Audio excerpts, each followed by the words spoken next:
Hello everyone, welcome back on this channel. आज मैं आप लोगों के लिए जो हमारी पीवाईक्यू सीरीज चल रही है ना D triple S P PRT की, आपका जो 7 मार्च को सेकेंड शिफ्ट में एग्जाम हुआ था उसका सेट नंबर 5 करवाऊंगी। एक्चुअली बहुत दिनों से आप लोगों की क्लास गई नहीं है। उसका रीज़न यही था कि जो टाइपिंग करते हैं ना वो थोड़े बिजी चल रहे हैं, तो टाइपिंग होके मिल नहीं पा रही थी पीडीएफ। तो इस वजह से आप लोगों की क्लास कुछ दिन नहीं हुई है, अब से कंटिन्यू रहेगी। होपफुली आप लोगों ने अच्छे से अपना रिवीजन किया होगा और प्रिपरेशन आप लोगों की अच्छे से चल रही होगी। कोई भी क्वेरी या डाउट हो ना तो आप लोग कमेंट कर सकते हैं, आप लोग रिप्लाई ज़रूर दिया जाएगा। एंड किसी ने किया था कि जो फ़ॉन्ट साइज़ है आपको पीडीएफ के नई क्लासेस के दिख रहे हैं, तो प्लीज़ आप थोड़ा ज़ूम करके देख लीजिए। एंड नेक्स्ट टाइम मैं बोल दूंगी कि बोल्ड कर दे या उसका फ़ॉन्ट साइज इंक्रीज कर दिया जाए। तो आज आपकी क्लास है, सेट नंबर 5 है। चलिए आज की क्लास स्टार्ट करते हैं। उससे पहले आप लोग चैनल को लाइक शेयर और सब्सक्राइब जरूर कर दीजिएगा। चलिए स्टार्ट करते हैं आज की क्लास। फर्स्ट क्वेश्चन है आप लोगों का, विच of the following statement is correct? निम्नलिखित में कौन सा कथन सही है? फर्स्ट ऑप्शन है आपका गिविंग ग्रेड्स, यहाँ पे ए आएगा। Grade is more appropriative than giving marks for evaluating activities. Second आपका है गतिविधियों के मूल्यांकन के लिए अंक की तुलना में ग्रेड देना अधिक उपयुक्त है। तो ये वाला स्टेटमेंट बिल्कुल सही है कि अब हम बच्चों को स्पेशली जो फर्स्ट टू 8 क्लास या 5th क्लास तक जो हम पहले मार्क्स दिया करते थे उनको, उसके बदले ग्रेड दिए जाते हैं। ए से डी तक के जो अच्छे वाले होते हैं वो होते हैं, उसके बाद डिक्रीज वाले थोड़े चालू हो जाते हैं। देन सेकंड है आपका evaluation can be demotivate in work. कार्य शिक्षा योजना में मूल्यांकन अप्रेरक हो सकता है, इसको होल्ड करते हैं हम। नेक्स्ट ऑप्शन देखो, work education program is to develop useful life skill.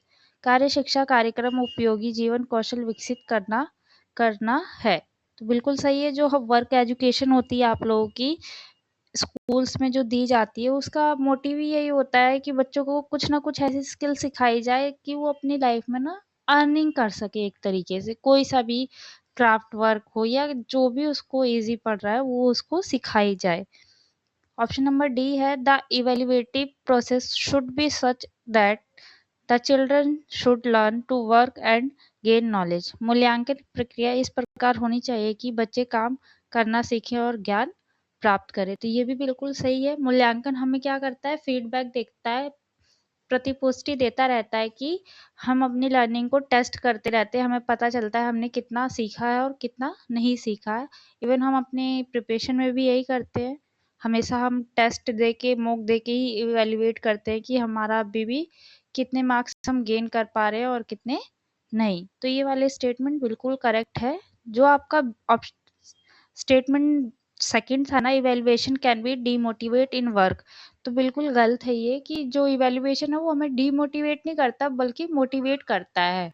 उससे हमें अपनी जो कमियां होती हैं, हमें क्या किस स्किल पे हमें और ज़्यादा, किस सब्जेक्ट पे हमें और ज़्यादा हार्ड वर्क करना है, क्या अभी रह गया है सीखना है, तो उन चीज़ों को सीखने में हेल्प मिलती है इवेल्युएशन से। तो आपको इसमें सही नहीं है बताना था, यहाँ पे इनकरेक्ट लिख लेना, यहाँ पे लगता है गलत हो गया था, तो ये आपका सही हो जाएगा। हिंदी में सही है, इंग्लिश में गलत था क्वेश्चन।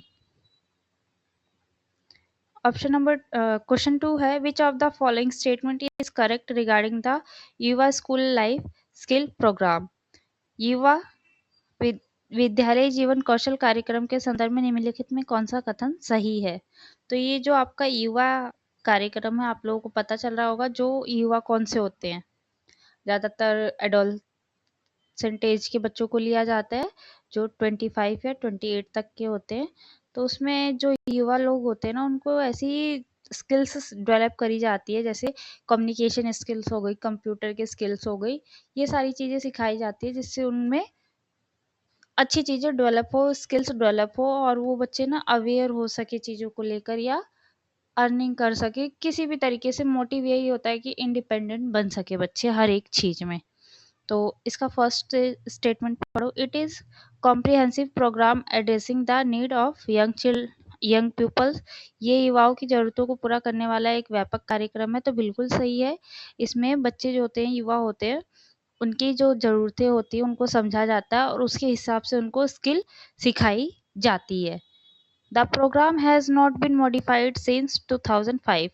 2005 के बाद इस कार्यक्रम को संशोधित नहीं किया गया। तो ये बिल्कुल गलत स्टेटमेंट है। जो गवर्नमेंट है ना, गवर्नमेंट साइड से चलाया गया था, तो इसमें ना हर बार अपडेट होती रहती हैं चीज़ें अकॉर्डिंग टू नीड ऑफ युवा जो हैं, उनके अकॉर्डिंग हर बार चीज़ें अपडेट की जाती हैं। क्या उनको कौन सी स्किल किस तरीके से और इम्प्रूव करके सिखाई जाए, वो सारी अपडेट होती रही हैं। तो ये स्टेटमेंट गलत है कि उसके बाद अपडेट नहीं हुई है। तो इसमें आपका पूछा है सही कथन, तो सिर्फ आपका स्टेटमेंट 1 बिल्कुल करेक्ट है। तो यहाँ पे आ जाएगा ओनली डी। इसके बाद है आप लोगों का क्वेश्चन नंबर 3 है, grooming and cleaning comes under which aspect of health. संवरना और शारीरिक की सफाई स्वास्थ्य के किस पहलू के अंतर्गत आता है? मेंटल हेल्थ, मानसिक स्वास्थ्य, फिजिकल हेल्थ या इमोशनल हेल्थ। यहाँ पे डी एक और होगा सोशल। ऑप्शन लिखा नहीं है उन्होंने, सोशल हेल्थ, सामाजिक स्वास्थ्य लिख लेना आप लोग अगर नीड हो तो। तो इसमें देख सकते हो आप संवरना क्या होता है? ग्रूमिंग आप लोगों की मतलब खुद की बॉडी को अच्छे से रखना एक तरीके से होता है, सही टाइम पे ब्रश करना, कॉम्ब करना, कंघी करना। तो ये सारी चीजें आपकी आ जाएंगी। शारीरिक सफाई भी आपका हाथ, नाखून ये सब काट के रख, मतलब नाखून नेल्स जो है उनको कट करके रखना, ब्रश करना, आईज को क्लीन करना, ईयर क्लीन करना। तो ये सारी चीजें आ जाती है। तो ये सारी किसके अंतर्गत आएंगी? बी, फिजिकल हेल्थ में आएंगी आप लोगों की। डायरेक्ट है, इसमें ज्यादा कुछ था नहीं आपका। इसके बाद है question number 4, which of the following is not correctly matched. जो करेक्टली मैच्ड नहीं उसका बताना है। निम्नलिखित में कौन सा सही ढंग से सुमेलित नहीं है? सीड्स जो है वेस्ट मटेरियल है, बीज जो है अपशिष्ट पदार्थ है, सैंड जो है easily available material from nature, रेत जो है प्रकृति से आसानी से उपलब्ध है। तो बिल्कुल सही है। रेत हमें क्या होती है? नेचुरली मिल जाती है। राजस्थान हो, कहीं भी हो, तो ये नेचुरली मिलती है। इसके लिए ज़्यादा ऐसे में बनाना नहीं पड़ता, कोई प्रोसेस नहीं करनी पड़ती है। स्पॉन्ज जो है अपशिष्ट पदार्थ है। तो ये भी बिल्कुल सही है। जो अगर आप लोगों ने सी साइड में देखा हो, समुद्र के उधर, तो वहाँ पे जो होते हैं ना, वेस्ट रूप में ही ये सारी चीज़ें पड़ी रहती हैं। देन है इसके बाद glue easily available material from nature. गोंद जो है प्रकृति से आसानी से उपलब्ध होती है। गोंद यहाँ पे आपको लोग, वो एक नेचुरली गोंद बनती है पेड़ों पे, तो वो भी हमें क्या होती है? नेचुरली मिलती है। या तो कीकर की होती है या तो वैसी वाली गोंद होती है, बरगद, ऐसी कोई भी पेड़ है बरगद का और एक कीकर का होता है। तो उनसे हमें क्या होती है? जो गोंद है ना, प्राकृतिक रूप से आसानी से मिल जाती है। तो ये भी मैच सही है, ये भी सही है, ये भी सही है। ऑप्शन ए जो है ना अनमैच्ड है, सही से तरीके से मैच नहीं है। जो सीड्स होती है ना, बीज होती है, वो अपशिष्ट पदार्थ नहीं होते, बल्कि वो यूजफुल होते हैं। अगर बीज लगाई जाती है तो उससे क्या होता है? एक नई चीज डेवलप हो जाती है, नया पेड़ लग सकता है, पौधा लग सकता है, जो क्या होती है हमारे लिए बहुत बहुत इंपॉर्टेंट है। तो ये आप उसको वेस्ट मटेरियल नहीं कह सकते।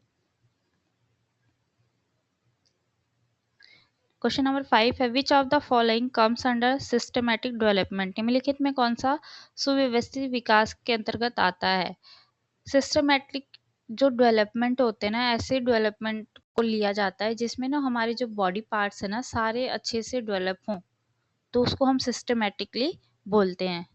फर्स्ट देखो, running, jumping and skipping for warm up. उत्साह बढ़ाने के लिए दौड़ना, कूदना और रस्सी कूदना। बी है exercise to all parts of the body in equal measure. शरीर के सभी अंगों का समान मात्रा में व्यायाम करें। सी है physical activity according to age, आयु के अनुसार शारीरिक गतिविधि।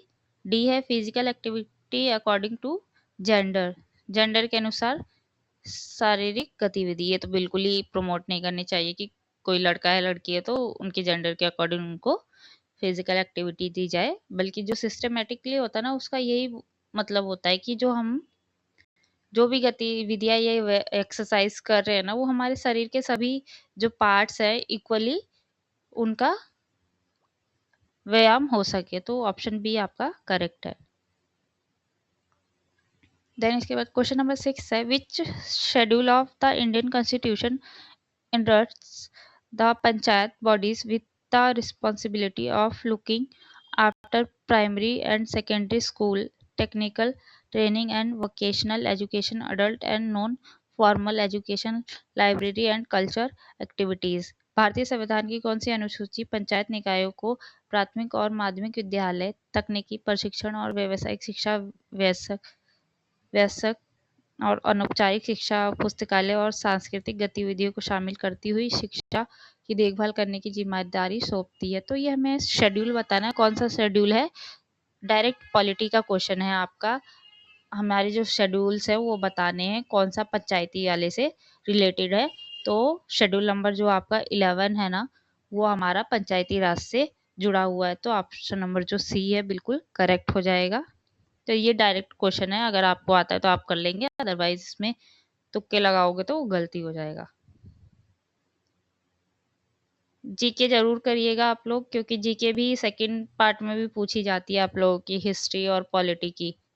तो आप लोगों का मस्ट है कि हिस्ट्री पॉलिटी पढ़ते चलिए, लूसेंट सफिशिएंट है। अगर आप लोगों ने वहां से कर लिया तो आप लोगों का चाहे फर्स्ट पार्ट हो या सेकंड पार्ट हो, आप लोग इजिली अटेम्प्ट कर लोगे जीके वाले क्वेश्चंस। क्वेश्चन नंबर 7 है, कार्य शिक्षा में गतिविधियों के चयन के लिए मानदंड और आधार के संबंध में निम्नलिखित में कौन से सही ढंग से सुमेलित है। करेक्टली मैच्ड बताना आपको। Objective of work education, every activity of work education should be purposeful and have meaning. कार्य शिक्षा का उद्देश्य जो है, कार्य शिक्षा की प्रेरक प्रत्येक गतिविधि उद्देश्यपूर्ण और अर्थपूर्ण होनी चाहिए। तो बिल्कुल सही है कि जो हम वर्क एजुकेशन होती है ना, वो बिल्कुल ही क्या होनी चाहिए, उद्देश्यपूर्ण होनी चाहिए और अर्थपूर्ण होनी चाहिए। मतलब इलॉजिकल कुछ नहीं सिखाना चाहिए, ऐसा कुछ सिखाना चाहिए जो बच्चों के लिए बेनिफिशियल हो सके। देन सेकंड ऑप्शन है, background of the children, physical intellectual abilities of children. बच्चों की पृष्ठभूमि जो है, बच्चों की शारीरिक बौद्धिक क्षमता। तो बिल्कुल सही है ये भी कि जो हम वर्क एजुकेशन जब चूज करते हैं तो उसमें बच्चे का हमें मेंटल लेवल भी ध्यान रखना चाहिए। अगर किसी बच्चे का मेंटल लेवल या उसका फिजिकल जो हेल्थ है वो ठीक नहीं है, तो हम उसको उसी के अकॉर्डिंग ऐसी कोई एक्टिविटी या वर्क एजुकेशन देंगे जो उसके सुटेबल हो। तो ये बिल्कुल सही है कि उसका भी ध्यान हमें रखना चाहिए। थर्ड ऑप्शन है, level of students, social culture and economic environment of the children, छात्रों का स्तर, बच्चों का सामाजिक, सांस्कृतिक और आर्थिक वातावरण। तो ये भी देखना चाहिए कि जो बच्चों का लेवल है आपका, उनका सोशल क्या है, उनका इकोनॉमिक या जो कल्चरल बैकग्राउंड होते हैं वो सारी चीजें क्या है। कहीं पे बच्चे अमीर हैं, कहीं गरीब है, तो सबको इक्वल तो आप लोग नहीं ट्रीट कर सकते ना। मतलब वर्क एजुकेशन दे रहा है कोई किसी को, तो कोई अमीर बच्चा गरीब बच्चे के इक्वल तो आके वर्क एजुकेशन नहीं सीखेगा ना, वो तो अच्छी चीजें सीखेगा। जहाँ एक गांव साइड में ज्यादातर स्कूल्स में जहाँ पे क्राफ्ट वर्क ज्यादा, मतलब ऐसी चीजों से, क्ले हो गया, ये सारी चीजों से बनाना ज्यादा सिखाया जाता है बच्चों को। वहीं सिटी में क्या होता है, बच्चे क्या करते हैं, कंप्यूटर स्किल्स सीखते हैं ज्यादातर स्कूल्स में। तो बहुत सारी डिफरेंसेस होते हैं, तो इन चीजों का भी ध्यान हमें रखना चाहिए जब हम बच्चों को वर्क एजुकेशन के लिए कराते हैं। तो तीनों ही क्या है, बिल्कुल सही मैच है। आपका ऑप्शन नंबर बी हो जाएगा। कहीं कहीं मैंने देखा ओनली जो ऑप्शन 1 है ना स्टेटमेंट, उसको सही बोला गया है, तो मुझे तो नहीं लगता वो होना चाहिए। तीनों ही बिल्कुल करेक्ट मैच है। क्वेश्चन नंबर 8 है, family community engagement show a positive effect on which of the following. पारिवारिक सामुदायिक जुड़ाव निम्नलिखित में किस पर सकारात्मक प्रभाव दिखता है। उपस्थिति पे, ड्रॉप आउट्स दर पर, या हाई रिस्क बिहेवियर पे। तो इसमें बोला गया है कि फैमिली, और जब हमारी फैमिली और कम्युनिटी आपस में रिलेट होती है, मतलब एक दूसरे से मिलजुल कर सारी चीज़ें करती है, तो किस पे हमारा पॉजिटिव इफेक्ट आपको दिखेगा। तो अटेंडेंस, हाँ सही है। बच्चे को क्या करते, कम्युनिटी क्या कहती है फैमिलीज को कि अपने बच्चे को एजुकेशन के लिए भेजिए, तो वो भी बिल्कुल सही है। ड्रॉप आउट जो रेट्स है ना वो क्या होंगी, अवेयरनेस होगी फैमिली में कम्युनिटी के थ्रू, तो वो उनको अपने बच्चों को स्कूल्स में भेजेंगे और जो ड्रॉप आउट रेट है वो क्या हो जाएगी, कम हो जाएगी। और जो बच्चों का जोखिम व्यवहार होता है उसको भी समझने में हेल्प मिलती है। तो तीनों ही बिल्कुल करेक्ट है आप लोगों की, ऑप्शन नंबर बी हो जाएगा। क्वेश्चन नंबर 9 है, which of the following statement is correct. निम्नलिखित में कौन सा कथन सही है। Implicit in cultivation of freedom is the right, education is the intelligence। सही शिक्षा में निहित स्वतंत्रता और बुद्धिमत्ता का संवर्धन होता है। तो बिल्कुल सही है, जो हमारी बिल्कुल राइट एजुकेशन होती है ना उसमें हमारा इंटेलिजेंस और जो फ्रीडम होती है वो आपकी संवर्धन होती जाती है। Then second statement, in the right education the cultivation of freedom and intelligence is possible only if there is any form of compulsion. सही शिक्षा में स्वतंत्रता और बुद्धिमत्ता का संवर्धन तभी संभव है जब किसी प्रकार की व्यवस्था होती है, बिल्कुल इनकरेक्ट है।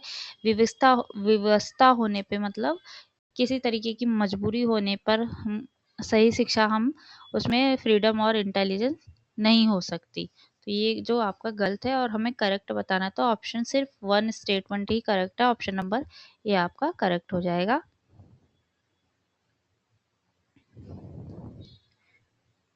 इसके बाद आपका है क्वेश्चन नंबर 10 है, which of the following statement is correct. निम्नलिखित में कौन सा कथन सही है। कन्फर्मिटी लीड्स टू मेडियोक्रिटी, अनुरूपता समानता की ओर ले जाती है। तो ये सही है, जब किसी को कन्फर्मिटी हो जाती है तो क्या होती है, चीजें सामान्य होने लगती है, हम कंफ्यूज नहीं होते। सेकंड स्टेटमेंट है, the desire of comfort in life does not and spontaneity in life. जीवन में आराम की चाह से जीवन में सहजता समाप्त नहीं होती। तो ये जो आपका है गलत है। हमें आराम की चाह जो है ना कभी भी हो सकती है, लेकिन इससे ये नहीं है कि हमारी जो सहजता है वो बिल्कुल एंड हो जाए। तो आपका जो ऑप्शन 1 है ना वही बिल्कुल करेक्ट है कि जो हमें कंफर्मिटी है तो हमें क्या हो जाएगी, सामान्यता की ओर ले जाएगी। ऑप्शन नंबर बी करेक्ट होगा आपका।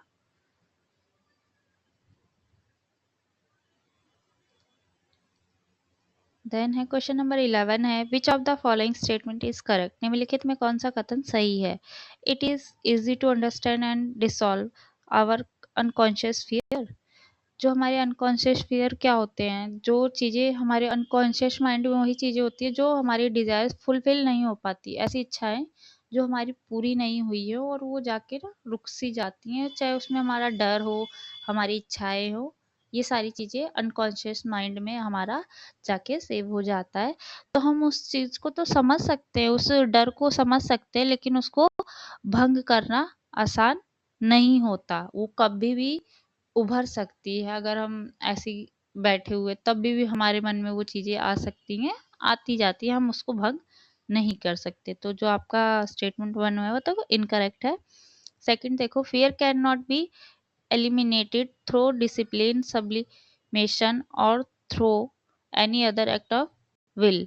भय को अनुशासन उच्च बनाने की प्रक्रिया के माध्यम से या इच्छा के किसी अन्य कार्य के माध्यम से खत्म नहीं किया जा सकता। तो ये बिल्कुल करेक्ट है। हम अपने जो हमारे अंदर फियर होता है, भय होता है, उसको हम किसी भी अनुशासन, डिसिप्लिन या सब्लिमेशन से नहीं खत्म कर सकते। वो नेचुरल एक प्रोसेस है, अगर वो हुआ तभी हमारी एक टाइम के साथ खत्म हो सकती है, नहीं तो कई ऐसे डर हमारे अंदर बैठ जाते हैं जो हमारा लाइफ लॉन्ग चलता ही जाता है। तो स्टेटमेंट सेकंड जो है हमें करेक्ट बतानी थी, ओनली स्टेटमेंट करेक्ट है सी आपकी। क्वेश्चन नंबर 12 है, what is the benefit of changing seats of student in classroom. कक्षा में छात्रों की सीटें बदलने से क्या लाभ है। स्टेटमेंट 1 देखो आप लोग, make child free and more confident, बच्चों को स्वतंत्र और अधिक आत्मविश्वासी बनाता है। Newcomers are welcomed and involve in school and classroom activities. नए आने वाले छात्रों का स्वागत होता है और विद्यालय और कक्षा की गतिविधियों में शामिल किया जाता है। या ऑप्शन सी है, child do not feel inferior in the class. बच्चा कक्षा में हीन भावना का महसूस नहीं करता है। या ऑप्शन डी है कि it promote social interaction and emotional bonding. यह सामाजिक अंतर्क्रिया और संवेगात्मक बंधन को बढ़ाता है। तो जो हम क्लासरूम में जो बच्चों की सीट चेंज करते हैं ना, अल्टरनेट डेज पे हम बैठाते हैं कि आज इसकी टर्न है, आज इसकी टर्न है, तो इससे क्या होता है, बच्चे जो होते हैं ना वो अलग अलग बच्चों के साथ उनको बैठने का चांस मिलता है, जिससे उनके अंदर सोशल बॉन्डिंग हो जाती है और इमोशनल बॉन्डिंग भी उनकी बढ़ने लग जाती है। सोशली वो क्या करते हैं, इंटरेक्शन करते हैं, तो सारी चीज़ें एक दूसरे से शेयर करते हैं अगर रोज रोज अलग बच्चे के साथ बैठते हैं।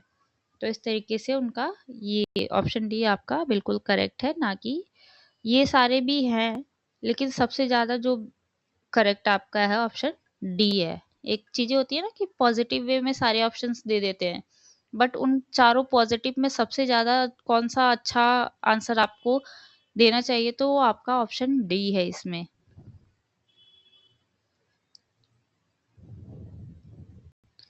क्वेश्चन नंबर 13 है, practice of deep insight into meaning and purpose of all things comes under which outcome of physical education. सभी चीज़ों के अर्थ और उद्देश्य की गहन अंतर्दृष्टि का अभ्यास शारीरिक शिक्षा के किस परिणाम के अंतर्गत आता है। यहाँ पे जैसे ही हमने क्या पढ़ा, इनसाइट इनटू मीनिंग, तो बिल्कुल गहन अंतर्दृष्टि का पढ़ना है, तो स्पिरिचुअलिटी लाइटिंग होगा, आध्यात्मिक रूप से प्रबुद्ध होना, सोशली एफिशिएंट होना, सामाजिक रूप से सक्षम होना, या भावनात्मक संतुलन, मानसिक रूप से शक्तिशाली होना, मेंटली स्ट्रांग होना। तो जहाँ ही आपने पढ़ा कि गहन अंतर्दृष्टि का अभ्यास होता है वो शारीरिक शिक्षा में, तो क्या होगा, वो आध्यात्मिक हो जाता है। जब हम इनसाइट का बोल देते हैं और साथ में हम purpose of things comes physical education में, तो बच्चा जो होता है वो आध्यात्मिक स्पिरिचुअली इनलाइटिंग में आप लोगों का ये आ जाता है फिजिकल एजुकेशन के अंतर्गत। मैंने आपको पहले भी बताया था 11th-12th की फिजिकल एजुकेशन की बुक आती है, अगर आप लोगों ने उसमें से पढ़ लिया ना, तो इस तरीके के क्वेश्चन आपके इजीली सॉल्व हो जाएंगे। साथ में योगा वाले और न्यूट्रिशंस और डिजीज वाले भी सारे सॉल्व हो जाएंगे। बहुत सारे क्वेश्चंस 2022 में मुझे लगता है इन दोनों 11th-12th की बुक, फिजिकल एजुकेशन वाली बुक से आया था। स्पेशली 12th वाली बुक्स को आप तो जरूर पढ़ना। एक ही बुक है, एक एक बुक है दोनों क्लास में, ज़्यादा मोटी भी नहीं है, और आप लोग पढ़ेंगे ना आप लोगों को बहुत ईजी भी लगेगी। मैंने भी पढ़ी थी, स्कूल टाइम पे पढ़ी थी मैंने, तो मुझे सारी चीज़ें उस टाइम से याद थी, तो इतना टफ मुझे लगा नहीं, तो मैंने कर लिया था जो मेरे पेपर में आया था उस टाइम पे। देन इसके बाद है क्वेश्चन नंबर 14 है, which of the following statement is not correct. निम्नलिखित में कौन सा कथन सही नहीं है। Work education does not teach life skill. कार्य शिक्षा जीवन कौशल नहीं सिखाती। तो बिल्कुल इनकरेक्ट स्टेटमेंट है ये आपका। जो वर्क एजुकेशन होती है ना, वो बच्चों को लाइफ स्किल सिखाने के लिए ही स्टार्ट करी गई है और उसमें सिखाई भी जाती है। ऑप्शन बी देखो, by including work in education child में take pride in work done with hard work. शिक्षा में शामिल करके बच्चा मेहनत से किए गए काम पर गर्व कर सकता है। तो ये बिल्कुल सही है आपका। इसके बाद सी ऑप्शन जो है आपका, bye including work in education creative changes in school routine can be noticed.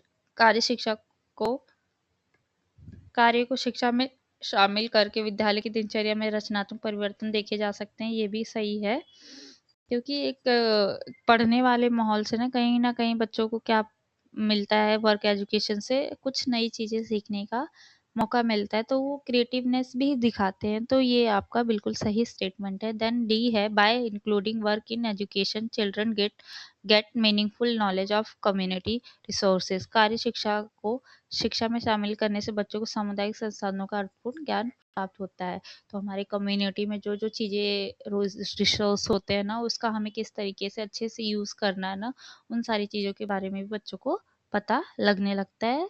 तो ये सारे ही स्टेटमेंट बिल्कुल सही हैं। ऑप्शन जो 1 स्टेटमेंट है वो बिल्कुल इनकरेक्ट है और हमें नॉट करेक्ट वाला ही बताना था। क्वेश्चन नंबर 15 है आपका, school community partnership involves dash. विद्यालय समुदाय भागीदारी में डैश शामिल है। Use of school and neighbourhood facilities and equipment. विद्यालय पड़ोस की सुविधाओं और उपकरणों का उपयोग करना।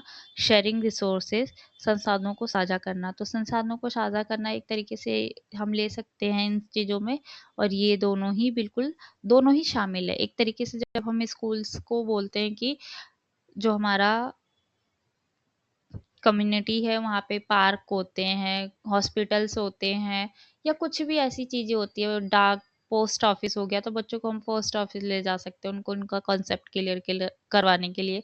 कोई बच्चा किसी बच्चे को रिस्क में है तो हम हॉस्पिटल में उसका इलाज करवा सकते हैं। पार्क में हम नॉर्मली बच्चों को ले जा सकते हैं चीज़ों को दिखाने के लिए, उनको फील्ड ट्रिप पे ले सकते हैं। इन सब चीज़ों का यूज़ हम एजुकेशन में अपना कर सकते हैं। सेम एज अगर कम्युनिटी को नीड है कि कोई शादी है या कुछ लाइब्रेरी स्कूल्स की है, तो वो हम क्या कर सकते हैं, अडल्ट एजुकेशन के लिए हम यूज़ कर सकते हैं। जो लोग पढ़े लिखे नहीं है बड़ी एज में, तो जो टीचर्स होते हैं वो बड़े कम्युनिटी में आके उन लोगों को पढ़ा सकते हैं, अवेयरनेस दे सकते हैं। शादी या पार्टी के लिए स्कूल्स का जो मैदान होता है, फील्ड होता है, उसको अवेलेबल कराया जा सकता है। तो ये इंटरचेंजेस चलते रहते हैं, मतलब आदान-प्रदान चलता रहता है कम्युनिटी और स्कूल में, तो दोनों ही इसमें इंक्लूड है आपके। तो ऑप्शन नंबर सी हो जाएगा, both are included. Question number 16 है, what is a full form of MTA. MTA का डायरेक्ट फुल फॉर्म है आपका मदर टीचर एसोसिएशन। ये इसलिए बनाया गया है ताकि मदर टीचर एसोसिएशन बनाते हैं हम, स्कूल मैनेजमेंट मैनेजमेंट कम्युनिटी जो बनाई गई ना, उसमें भी इसका जिक्र कहीं ना कहीं आप लोगों को देखने को मिलता है कि जो मदर्स होती है ना, उनका कुछ परसेंटेज शामिल किया जाता है, कुछ मदर्स को शामिल किया जाता है उसमें, ताकि वो फीडबैक दे सके कि बच्चे को क्या दिक्कत है या क्या किस तरीके से एक्टिविटी इन्वॉल्व करनी चाहिए, क्या इम्प्रूवमेंट करनी चाहिए, जिससे बच्चा और अच्छे से सीख सकता है और घर पे जाके बच्चे क्या फेस करते हैं उन चीज़ों से रिलेटेड होता है। तो यहाँ पे टीचर और जो मम्मी होती हैं सारी, वो मिलकर वर्क करती हैं बच्चों के इम्प्रूवमेंट के लिए, अच्छी एजुकेशन के लिए हो गया या उनका डेवलपमेंट अच्छा हो, उस चीज़ों से रिलेटेड होती है। क्वेश्चन नंबर 17 है आपका, विच of the following combination is not correct. निम्नलिखित में कौन सा संयोजन सही नहीं है। माता पिता, स्टेटमेंट 1 है, माता पिता की भागीदारी बच्चों के पारिवारिक जीवन में महत्वपूर्ण भूमिका निभाने वाले वयस्कों को शामिल करने के लिए व्यापक रूप से व्याख्या की जा सकती है। तो नहीं, ये वाला स्टेटमेंट जो माता पिता की भागीदारी बच्चों की पारिवारिक जीवन में महत्वपूर्ण भूमिका निभाने के लिए वयस्कों को शामिल के लिए व्यापक रूप से व्याख्या की जाती है, सिर्फ वयस्कों के लिए नहीं होती, बड़ों के लिए नहीं होती, ये सिर्फ अडल्ट के लिए नहीं हो सकती है। जो पेरेंट्स होते हैं उनको इन्वॉल्व किया जाता है, क्योंकि वो जो बच्चे होते हैं उनके डेवलपमेंट में बहुत बहुत इम्पोर्टेंट रोल प्ले करते हैं। इस वजह से बच्चों को सेंटर में आप यहाँ पे रखेंगे, ना कि अडल्ट को। देन स्टेटमेंट सेकंड है, टीचर इन स्कूल में B interpreted broadly to include teachers and other program functionaries that serve children and families। विद्यालय में शिक्षक बच्चों और परिवारों की सेवा करने वाले शिक्षकों और अन्य कार्यकर्ताओं को शामिल करने के लिए व्याख्या की जा सकती है। तो बच्चों के लिए तो होता है, बच्चों के लिए हम कह सकते हैं, लेकिन बच्चों के परिवार के लिए सेवा करना एक तरीके से नहीं हो सकती चीजें। तो कहीं ना कहीं आप लोगों की जो दोनों स्टेटमेंट है ना, वो नहीं सही तरीके से मैच्ड है। तो आपका ऑप्शन बी हो जाएगा, neither first and neither second, nor second, दोनों ही सही तरीके से मैच नहीं है। देन उसके बाद क्वेश्चन नंबर 18 है, teaching of various subject has social implication and these can be related to actual life situation. You as a teacher can use these connections to promote education in integrated manner. Which of the following are those subject?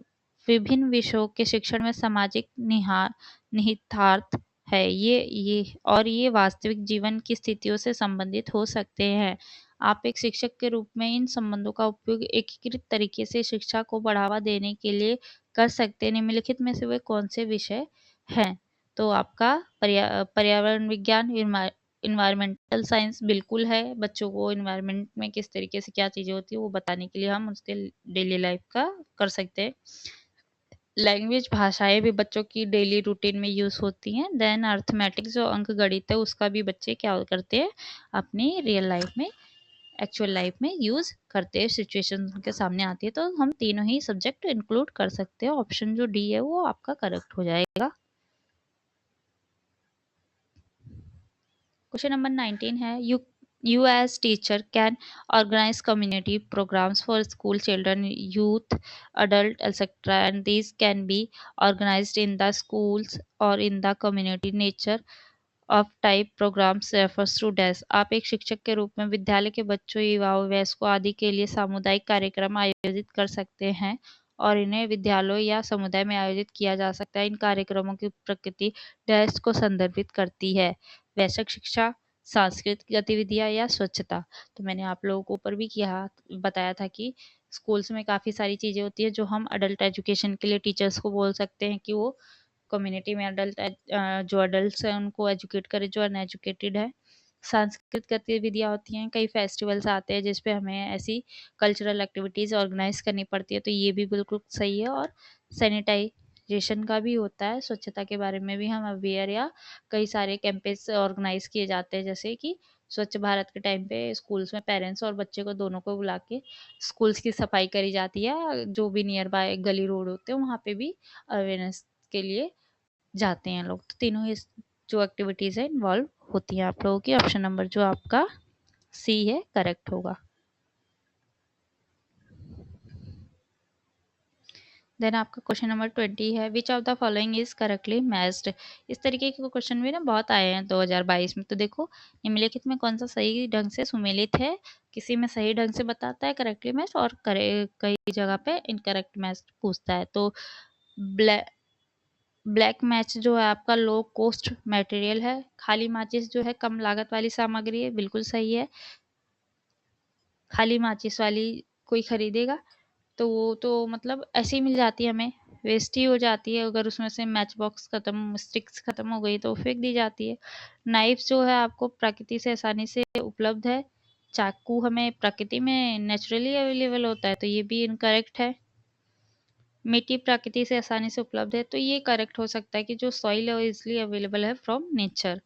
Coconut fibre जो है waste material है, तो नहीं, coconut fibre से भी बहुत सारी चीज़ें हम बना सकते हैं एक तरीके से। लेकिन यहाँ पे आप कंसीडर क्या कर सकते हैं, इसको वेस्ट ही करेंगे, क्योंकि जो यहाँ पे आपका बिल्कुल जो करेक्ट है ना वो है जो हमें सॉइल है ना वो इजिली अवेलेबल होती है। इसको तो नारियल को हम छीलते हैं और जो फाइबर्स निकलते हैं उसको हम थ्रो कर दे फेंक देते हैं, तो ये भी अपशिष्ट है। यहाँ पे करेक्टली मैच बताना है आपको, तो ऑप्शन जो आपका सी है वो हो जाएगा और इसका आप लोग नहीं कर सकते। तो ऑप्शन सी बिल्कुल करेक्ट है।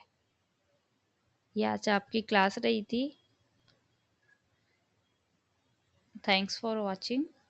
एजुकेशन स्पेयर है, मैंने सेट नंबर अब जो अभी 2 करवाया है कंप्लीट आपका सेकंड शिफ्ट का। टेलीग्राम चैनल जो आपका है एजुकेशन स्पेयर वाला, वहाँ पे अपलोड हो जाएगी पीडीएफ पूरा 100 मार्क्स का। तो आप लोग ज़रूर बताइएगा कि 100 आप लोगों ने कितने सही करेक्टली करे हैं, अपना स्कोर बताइएगा। वहाँ पे जाके ज्वाइन करिए चैनल को और वहाँ से क्वेश्चन पेपर डाउनलोड करके उसको 40 to 50 मिनट्स में अटेम्प्ट कर लेना आप लोग। आज या कल में मैं अपलोड करवा दूंगी आपको वो सेट। चलिए, थैंक यू एवरीवन।